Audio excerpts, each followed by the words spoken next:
are the months when the two solstices happen. So we have winter solstice in December, summer solstice in June. Then you can actually put between the 20th and 23rd, because I can never remember what number it is. Okay. Should work. All right. So did we already do this slide? Okay. We have Tropic of Cancer there. This is a good kind of summary of the two solstices, the two extreme places, and the two places that are generally equal with regard to the number of daylight and nighttime hours that all lines of latitude get. So you already have a sense for, it depends on where you are from the equator, and that would be our line of latitude as to kind of what season we're in and how many hours of daylight and nighttime we're going to get. So, okay. All right. This one, it looks kind of weird. It looks the whole straight up and down thing. Now, the Earth's axis of rotation is not tilted. It is tilted. They're just trying to show you, like they showed on the video, that this would be during equinoxes, trying to show you as the Earth spins, we have equal number of daylight and nighttime on our lines of latitude. All right. So all that spinning that we saw with the video is actually, and I mentioned this the other day, is actually has consequences with regard to the spinning of the Earth, the rotating of the Earth has consequences to how the stars appear in the nighttime sky for us. So the Earth rotates and the sun appears to rise in the east and set in the west. The Earth's rotation, our solar system is all about counterclockwise. So should I do this? So a clock goes this way, so we spin this way. So there's your counterclockwise spin. And counterclockwise is also the direction that the planets pull with the sun. Let's see. So because of that, and sometimes I just have to concentrate and think, now is that how that works, or I just take it at its word. If you've been outside looking at stars for any length of time, you'll see the stars kind of stay in a constellation, stay in a pattern, but they'll kind of, like I said the other day, they'll kind of swing around Polaris. That's Polaris. Polaris is the proper name of the star that happens to be the star that the Earth's axis of rotation is tilting towards. So as the Earth spins, it looks like the stars are moving counterclockwise. And that all kind of works because if you figure in this room, that's northish, isn't it? Burlington, yeah. That's southish, Hamilton. So north, and that makes this east and this west. Right? So if we go counterclockwise, we do one circle. Okay, we do not. Let's see, counterclockwise. Let's do one circle, another circle, a bigger circle, and then at some point you're going to run into the horizon. So you're not going to see see them as they're down here, but you'll see them come up in our east and set in our west. You can get bigger and bigger circles, and the stars will all go like that, rising. And stars do rise in the east and set in the west. But if they're close enough to Polaris, you'll see them kind of make a full circle. And that actually kind of brings us to this idea that, oh, by the way, all of that motion, diurnal is the word there, D-I-U-R-N-A-L. All of that motion due to the Earth spinning on its axis, whether it's the sun moving across the daytime sky or the moon moving across the nighttime sky, same thing. Or the stars moving around Polaris or rising in the east and setting west is called diurnal motion of objects. The North Star is fixed.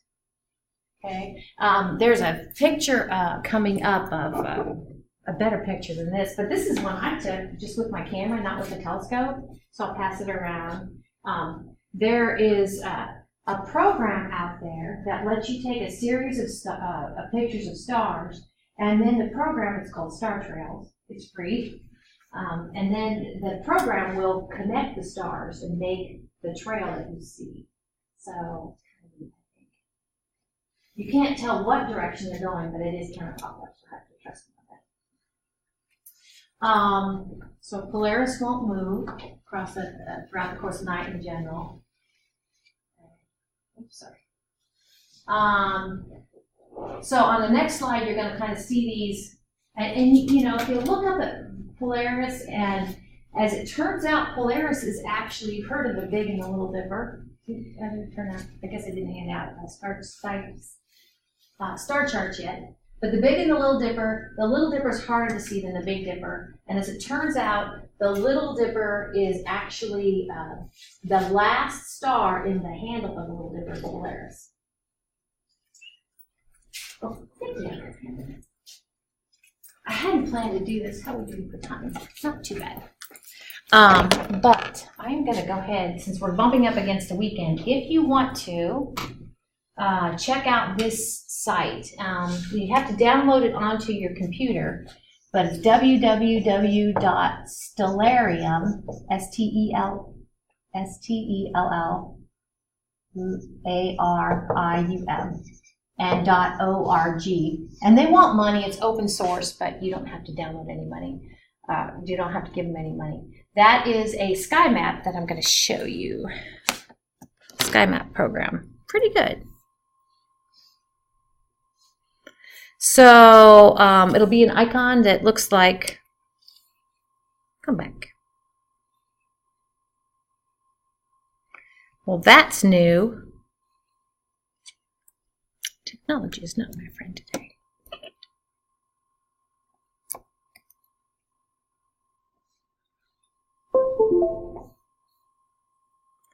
Oh yeah, okay.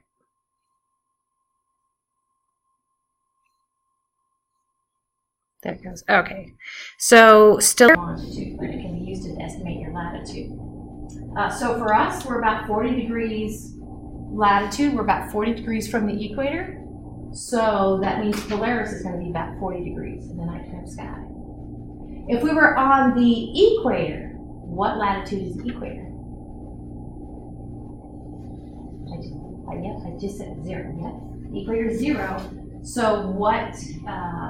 How far in the sky would Polaris be? 0 degrees. And that would be the case. If I'm on the equator, and I'm looking for Polaris, Polaris is actually just going to be on my horizon.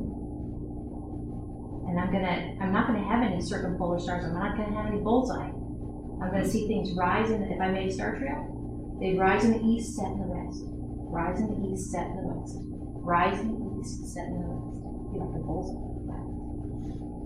So interesting. Road trip. I think I said this the other day. So the word is zodiac there. I said if we make this, well, this is our sun, and I'm the Earth. So this is my daytime side, this is my nighttime side. I'm going to spin counterclockwise. Okay, I'm going to see these stars at night, right? 6 months later, I can't see those stars at night anymore because if I'm looking that way, it's the daytime. Okay, so I'm going to see these stars at night. And actually that gives rise to some special stars that the sun appears to pass through. This is my sun. So astrology is not a science. Astronomy is the science of much. But astrology is like when you were born, what were the star patterns like? What were the planets like against those background stars? And so astrology is your horoscope and such, and it is based upon where the sun is, I think, where the sun appears to be passing against background stars. Now you can't see those stars, but that's kind of how your astrology goes. So if you were born, let's see, I was born in December, okay, so here we go. There's the Earth in December, and here is where the sun appears to be passing through background stars. Okay, so did I say sun? I meant Earth. Well, here's the Earth. Okay, sun, background stars. Can't see it, but my My zodiac signs of it. I'm going to show you a list of zodiac constellations, and don't get upset because it might be off from what you're used to. And I'll show you before we go there. Here it is. Okay, Ophiuchus. In astrology, there is no Ophiuchus, sign of Ophiuchus, but there's those other signs. Those other signs are 12, Ophiuchus makes 13. So here we go. Again, don't get too mad and just go ahead and enjoy your horoscope. Don't let this freak you out.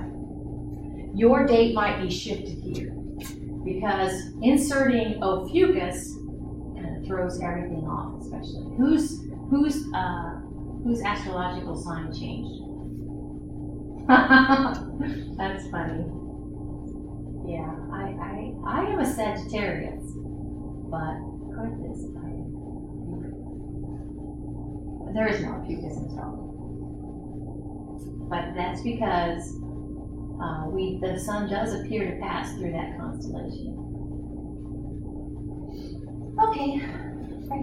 I think the last thing we need to talk about is this idea. Let me get out my Earth's axis of rotation, and it's going to be on the test somewhere. Might be, remember your unit exams are going to be multiple choice, fill in the blank like vocabulary, and kind of short answer. So somewhere in there I'm going to ask for how much is the Earth's axis of rotation tilted, and hopefully you would tell me 23.5 degrees. Yeah, that's what I'm at. So it's tilted, but due to kind of the gravity that the Earth feels towards the moon and the Earth feels towards the sun, it's kind of, and its bulge part here, the equator, it kind of does this sort of thing. It kind of cones. Okay, I don't know if you can tell, but if this is my equator, I'm trying to keep the same tilt, but I'm kind of coning around. Okay, that's called precession. How long does it take? A long time. It takes about 26,000 years to complete one circle. So this is the Earth's axis of rotation. So this would be, whatever this is pointed to would be our pole star. So right now, Polaris is our pole star. So that has consequences. Polaris hasn't always been our pole star. Think about it this way. Shouldn't the southern hemisphere get a pole star here and there? I think so. Okay, so over 26,000 years. I don't have the data to show you that, but I bet it does get its pole star. That's called precession. So this is kind of showing you the wobble. It's trying to show you that the Earth is this. I think this cone does it better, kind of the coning. An awesome star used to be one of my daughter's favorite star, Vega, in the constellation Lyra. So 26,000 years. Okay. Oh. So this makes sense to me. You figure it takes the Earth 1 year, 12 months, 365.25 days to go around the sun once, to orbit the sun once. So you figure if it's slowly doing this every 26,000 years, that's actually going to have consequences to when your seasons are. So right now, our pole star is Polaris. The configuration is such that in December, we have, it's our summer solstice, right? December in the northern hemisphere. But what if our pole star in, let's see, half of 26,000, 13,000 years from now, right? You'd be like, oh, dang. So December won't be, or excuse me, June won't be, did I say December? Sorry. June won't be our summer solstice. June will be our winter solstice. So there is that. But things that you don't have to worry about, that you need to know of some sort. So I will send this out to you again to make sure that you guys all have homework. Oh, there was homework due today. Oh, I'm so excited. So I'll take your homework if it's done. If it's not done, you generally have till 3 o'clock the day it's due. As it turns out, I have an appointment in town in Burlington, so I'll be leaving about 1 today. So if you're, you can slip it under my door. I say, oh yay, homework. I hate grading homework. Not enough to quit my job, but I've done different things throughout the years teaching my intro science classes. I used to be like, oh my gosh, and I do prefer complete sentences. I probably should do that more than I do, but I'm not an English person. So complete sentence, no complete sentence is fine. I have, because I definitely didn't, I kind of got away from that. I might add it back one of these days, but. Right. What's this one do? This one we do Monday. Monday. Yep. So I'm going to go ahead and hand out. Dun dun dun. We're going to skip part 2. Part 2 is the planets, which dang, but we'll get back. We'll come back to it. This is part 3. This will make more sense for Sunday's event. If we didn't have the Sunday thing coming up, I might not. Is this slide off okay for you guys? Okay. Thank you.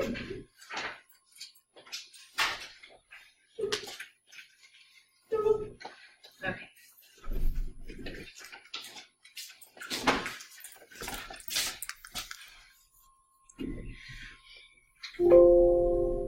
Really? Goodness gracious. That's okay. I locked myself out of my computer this morning. Oh, by the way, if you see like most of my, if I have my Surface Pro, well, it's not mine, it's the school's, but if the Surface Pro is up and running, those pictures are pictures I took. Like the moon and the nebula and the stars and stuff like that. But I mention that because I think to finish up part 3 with the moon, I think I'll show you guys some of my moon pictures, my moon videos. Captured audience. We talked already about the formation of the moon, and the formation of the moon is related to the Earth's tilt. Like, really? So an impactor about the size of Mars, and I think they call it Thea or Theta or something. They actually have a name for this important impactor. Struck the Earth, gave the Earth its tilt, and created the moon. It's called the collision ejection theory of the formation of the moon. So here's the collision part. So the small little body here, that's not the moon, that's the impactor. And this is the Earth, okay? One of the things about all the planets is, how do I say this? They kind of snowball the material in their lanes, in their orbits, and given a little bit of time, the heavy stuff sank, like you probably heard that, maybe you did, but the middle of the Earth has a bunch of iron, it's heavy, and the light stuff rose, and we call that differentiation, planetary differentiation, and then kind of early on, it got hit, and so kind of the lighter stuff of the Earth, because the heavier stuff was sinking, is going to actually come up and form our moon. So there's the impactor. And then after the impactor left, here's the kind of trying to show the slopping off of part of the Earth's top. And that is going to come together to form the moon. So you can kind of see the stuff. It's like the Earth's cocked up. Oh my gosh. Looky. Okay. So impactor, long gone, Earth, and a little piece of the Earth. And I think the colors are trying to kind of show you the differentiation. The heavy stuff sank and the lighter stuff rose. So when we bring back rocks from the moon, they're very similar to surface rocks of the Earth. So this impactor, the Thea or whatever, would have been part of something that's well documented. If you look how pocked up our moon is, our moon, the pocking of our moon and such, like the craters, and the moon's been in actually here's my moon right now. The moon has been in the news, but you can't see this because I can barely read it, but this says near side, this is my moon, and in half this says far side. I'll try to convince you how this works, but actually we only see one side of the moon, okay? And recently, I thought it was Japan, but it's really China. China has landed, and my husband said it's not a rover, but it's a lander. But it's a lander and a rover, 2 in 1. So it actually, China landed lander with a rover back here. If you watch the movie, you think Apollo 17, sci-fi. I don't know if you can handle it because it's kind of a goofy sci-fi. On the far side of the moon, they're like rock people, rock aliens that make the astronauts go crazy. Okay, but I just think that is cool.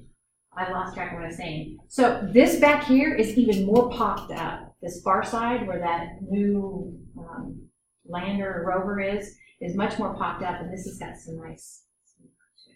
So that popping up actually is related to this heavy bombardment. I thought I would put this up on the board, kind of put things in perspective. So here we are now. Oh, goodness. Bring my bag of markers. This red's a little darker. Okay. So here we are about 4.6 billion BYA. That doesn't mean bring your own apple. Billions years ago. 4.6 billion years ago, the sun turned on. Basically, it began shining. It was just kind of glowing before that. And so what this says is from 4 to 3.8. So you're about here, 4.6. I don't know. I'm not good at this. Okay, 4 to 3.8. This is heavy bombardment. It would not be a good time to be alive. The Earth was getting struck and all that too, just like the moon. Okay, but the Earth has all of these sort of erosion sort of things going on. Weather will make those, take the edge off of those craters. Plate tectonics will kind of subduct the stuff underground and make those craters go away. So anyway, that's all that. All right, so back to now. If you were to step on the moon, I'm going to show you a picture of the moon. Maybe it's right here. You can see this footprint. Okay. Now, gravity on the moon is 1/6 of gravity on the Earth. So that means this astronaut weighed 1/6 of what he weighed on the Earth. So this really reminds me. We used to grill with charcoal, and after you grill with charcoal, you have that powdery gray stuff left. That's totally what that's like. Imagine stepping in that. And it's regolith, it's like lunar soil, but it's just like over time, the moon's been so chopped up. It's like if you were going to take like walnuts, and go chop it up, and make it really fine. And the chopping part comes from like it being struck, bombarded. So that's a pretty picture. I did not take this one. But some features of a moon, features of the surface of the moon, would be craters. And this is a good one to show you the craters with the circles, okay, the pock marks. I like that you can, let me see if my pen's working. Ejecta blanket is kind of that ghosty looking thing. Kind of a splat looking thing all around it. So this would be the ejecta blanket right here. Terraced sides, a good example, can you kind of see it stepping, this one's stepping down, kind of like step, like you made steps to get out of the bottom. The belly button, central peak, that's one of my favorite things. So this is a good example. Can you kind of see that central peak right here? It's like a belly button. And the ejecta, the terraced sides, and the central peak are all related to the impact happening. So we have craters, and we also have mare. So if you want to underline that, that's important. The mare are the dark regions. Sometimes people will see like a man in the moon. Let's see if I can see the man in the moon. I'm thinking maybe the man in the moon, well, is kind of like, here's his eyes. I might be totally butchering this. And kind of a big mouth here. It's sort of hard to tell. But the pictures you see of the moon are those dark regions, and those are mare. Those are kind of newer regions. The light regions are called highlands, so you can kind of see some highlands here. It's hard when you look at a picture of the moon to think, now how tall is that? How big is that? Okay. Now I've never seen one of these close up, but can you kind of see where this looks lower and this looks higher? It's like a ridge. And that little ridge they call a rill. And other planets have them. This is a moon, but other planets have it, and it's a function of when kind of the moon cooled. All right. So, I wonder if I need to, I'm going to skip ahead. So hold that thought, and you need to go clear to eclipses because we're running out of time. Are there page numbers on there?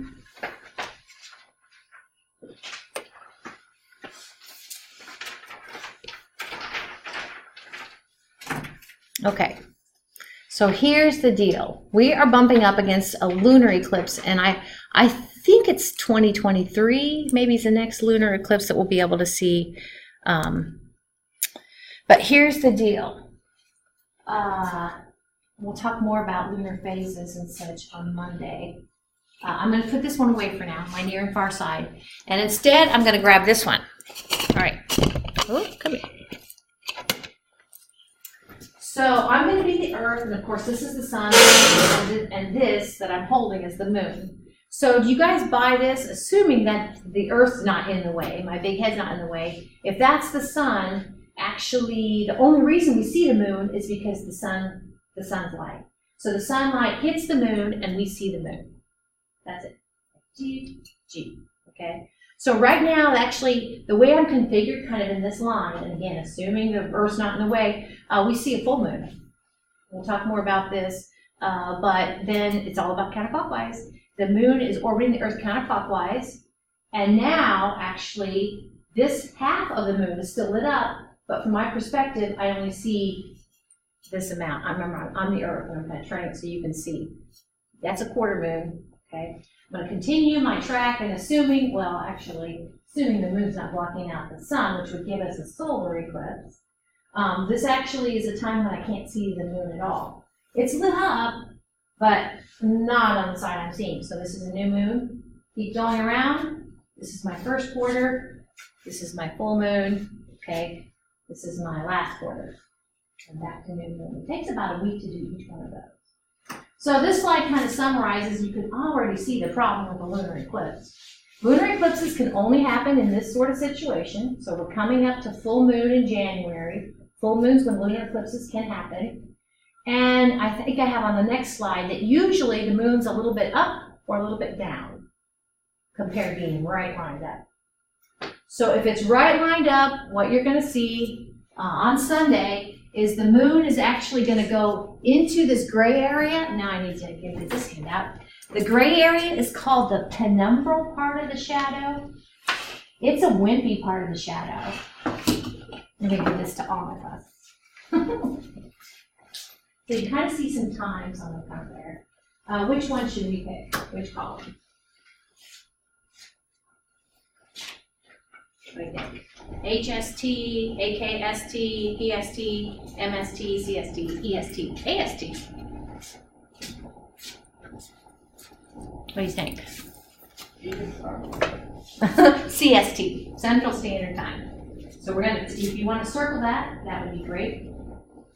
And when it says that penumbral first visible, I certainly at 9:10 p.m. I would not be watching with bated breath.